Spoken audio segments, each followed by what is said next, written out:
Hello and welcome to County Report This Week. I'm Michael Bruen. Thank you very much for watching.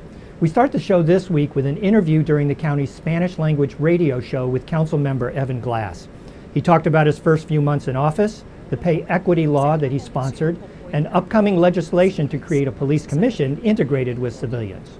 Here in Montgomery County, we have over 80 boards and commissions and committees. And Exactamente. So this will be one more where we can have thoughtful conversations about how our police are doing.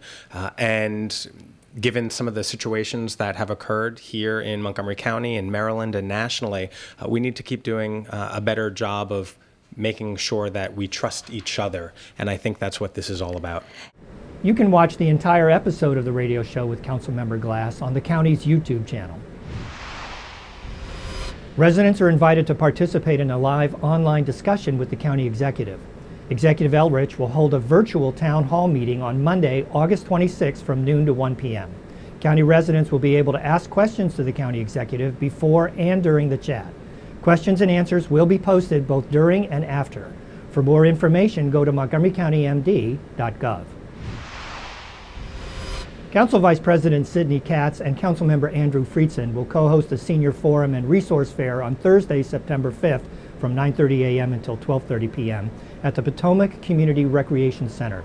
During the forum, experts will speak with participants about topics including how to reduce the risk of dementia, fall prevention, and detecting and avoiding financial abuse. The resource fair will give participants the opportunity to interact with a wide range of service providers about subjects including aging in place, preventing elder abuse, lifelong learning, and transportation, among others. For more information, go to montgomerycountymd.gov/council.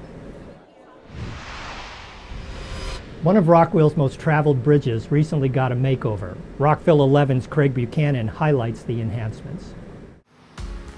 The rehabilitation project for the John C. Brown Memorial Bridge on Edmonston Drive is now complete. The bridge features a newly installed plaque display honoring the first Maryland resident killed during the Korean War.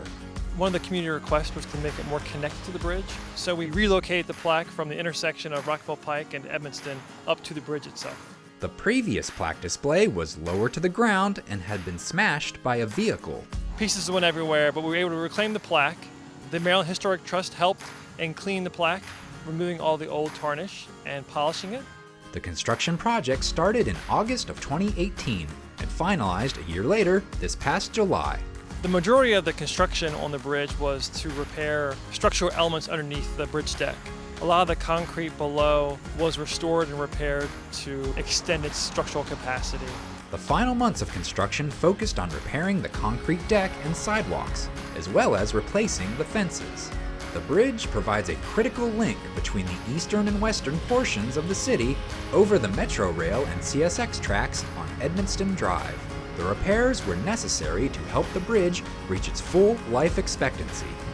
For more information about the bridge's rehabilitation plan, head to rockvillereports.com and search for Edmonston. For County Report This Week, I'm Craig Buchanan.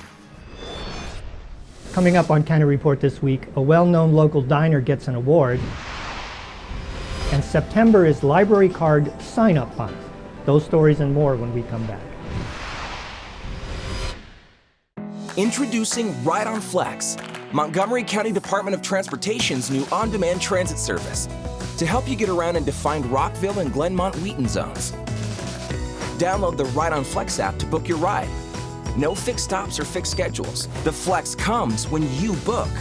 New 11-passenger buses are wheelchair accessible and have free Wi-Fi. And you ride for $2 or less. Visit rideonflex.com for service areas and hours of operation. People think I'm trash, but they're wrong. Today I'm just an aluminum can, but one day I could be a stadium.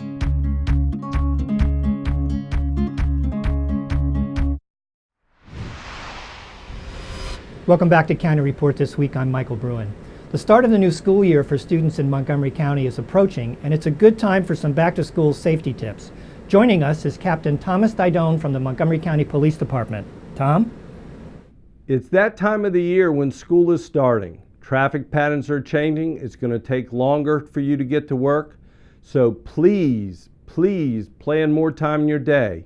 And when you're driving around a school zone, it's critically important that you don't drive distracted, you slow down, anticipate the unexpected, and make sure that you're able to get there without endangering some of our youth. Montgomery County Police will be working around the first week of school to ensure that traffic laws are being enforced and that to help people get in and out of school safely. Our Safe Routes to School will be looking for pedestrians and making sure that they're crossing roadways safely. Our crossing guards will be out diligently looking out for our youth, and we're encouraging our parents to help us out in promoting safety. Everybody wants the first week of school to go swimmingly, and we appreciate all your help in getting us there. Thanks very much, Tom.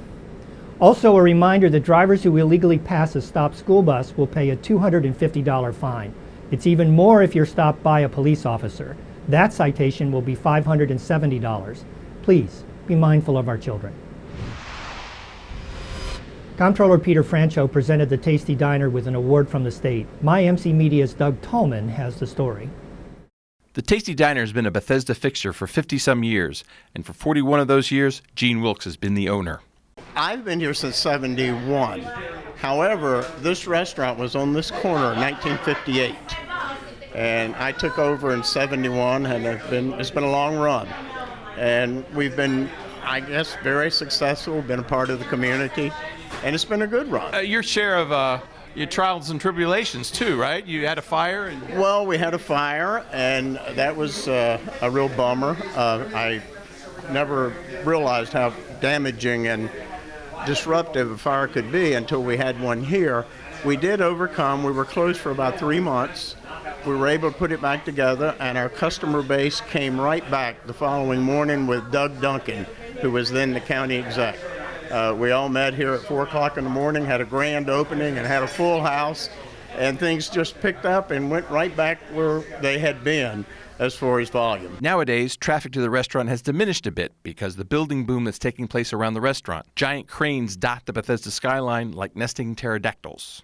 The most disruptive thing that's happened has been the construction for Marriott most recently.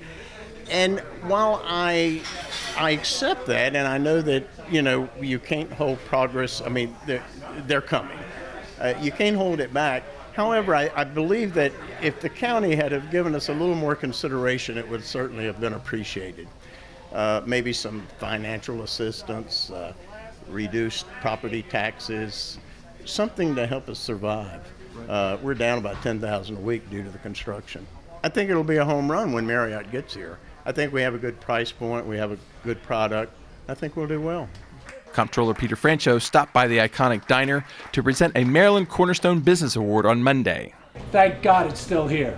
I'm going to have some eggs and crisp bacon and some toast right after this. I'm not allowed to have that at home. I have to have yogurt. Reporting in Bethesda, this is Doug Tolman for County Report This Week. Will Gaithersburg be getting the first Wawas in Montgomery County? My MC Media spoke to Gaithersburg Mayor Judd Ashman about the possibility. Wawa has applied for permission to build one of their stores on 355, basically right across the street from Gaithersburg High School. It would be the first Wawa in Montgomery County. As mayor, I've gotten messages, sort of, I wouldn't say pressure, but I've gotten inquiries over the years. When are we going to get a Wawa? When are we going to get a Wawa? People are excited about it because people really love that store, and they love Sheetz, and they love Royal Farms. So here we have an opportunity for a Wawa in this particular spot, and so we heard a lot of testimony about it, and the record will stay open, so if anybody has any further comments on Wawa, they can feel free to send an email to cityhall@gaithersburgmd.gov. Until mid-September, I'm forgetting the exact date, and I believe October will be when we take our final vote on it. September is National Library Card Sign-Up Month, and staff at Montgomery County Public Libraries encourage residents of all ages who do not have a card to sign up for one today. The free library card is a key to limitless opportunities. It can be used to borrow materials from all 21 MCPL branches, as well as to access services and resources online 24/7 from anywhere. For information on how to sign up for a library card, visit any MCPL branch or apply online at montgomerycountymd.gov/library. Coming up on County Report this week, some young women get to explore nature, and the outdoor pools will be closing soon, but a couple will remain open for a very special celebration, the Pooch Pool Party. So stay with us. County Report this week. We'll be right back. What will Montgomery County look like in the year 2050? This is our chance to figure out what the future of the county can be and how it will grow so that every resident can have the opportunity to thrive. Montgomery County can be a place where we invest equitably in our communities to make them vibrant and safe for all ages and incomes to work, live, and play. Together we can set a vision for the infrastructure that connects our residents and creates a roadmap for a more sustainable, responsible, and prosperous county. Let's plan our future together.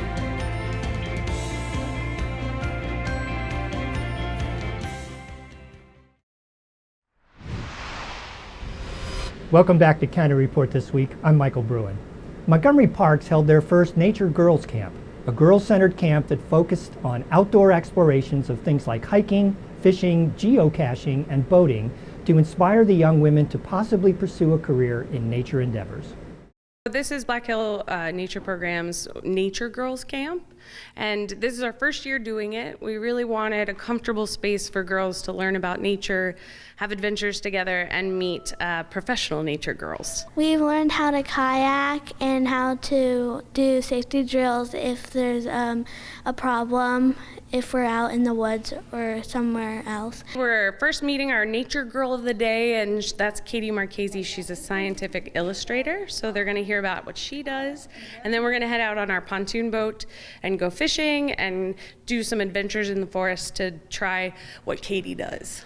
I like that we get to meet nature girls that are really cool, and they tell us what about their job and how they became nature girls. I think nature is important for everybody to be exposed to, but I think that it's a really neat opportunity for girls to see women who are in this career, who are being outside, who are inspired by science and nature and really connecting, and to be able to see themselves and maybe inspire a profession or just a lifelong park lover. Do you think you want to be a nature girl when you get older? Yeah. Really? What do you want to do? I want to be someone who draws pictures of like animals and wild habitats when I grow up. While the county's outdoor pools will close after the Labor Day weekend, there's one pool that will stay open for a few extra days. But humans are not invited to swim during this special pool party. It's for dogs only. This is the annual Pooch Pool Party. It takes place at the Wheaton Glenmont Outdoor Pool. It allows dogs to dip their paws, tails, and anything else into the water. You have to register your dog and show proof of their current rabies vaccination. The party will be held on Saturday, September 7th and Sunday the 8th from 11 a.m. until 3 p.m. The cost is $10 per dog. For more information and to register, visit mocorec.com. The city of Rockville will also have their Doggy Dip Day on September 7th from noon until 2 p.m. at the Rockville Swim and Fitness Center. The cost is $5 per dog. For more information about that event, go to rockvillemd.gov. Now it's time to meet our pet of the week. This week we want to introduce you to Ravi. She's a 6-year-old spayed female white and brown American Pit Bull Terrier. She enjoys car rides and loves squeaky toys. Ravi seems to be good with older children and some other dogs too. Nothing gets Ravi's spirits down, and she's always up for an adventure, a game of fetch, or a walk around the yard. If you're interested in Ravi, you can visit the shelter's website at montgomerycountymd.gov/ASD to learn about the adoption process and check her out for yourself. And don't forget to follow Montgomery County Animal Services and Adoption Center on Instagram, Facebook, and Twitter at @MCASAC. With that, we close this edition of County Report this week. Remember, you can find more information about Montgomery County at montgomerycountymd.gov or follow us on Twitter and Facebook. Join us again at this time every week for a look at what's going on inside Montgomery County. I'm Michael Bruen. Thank you very much for watching.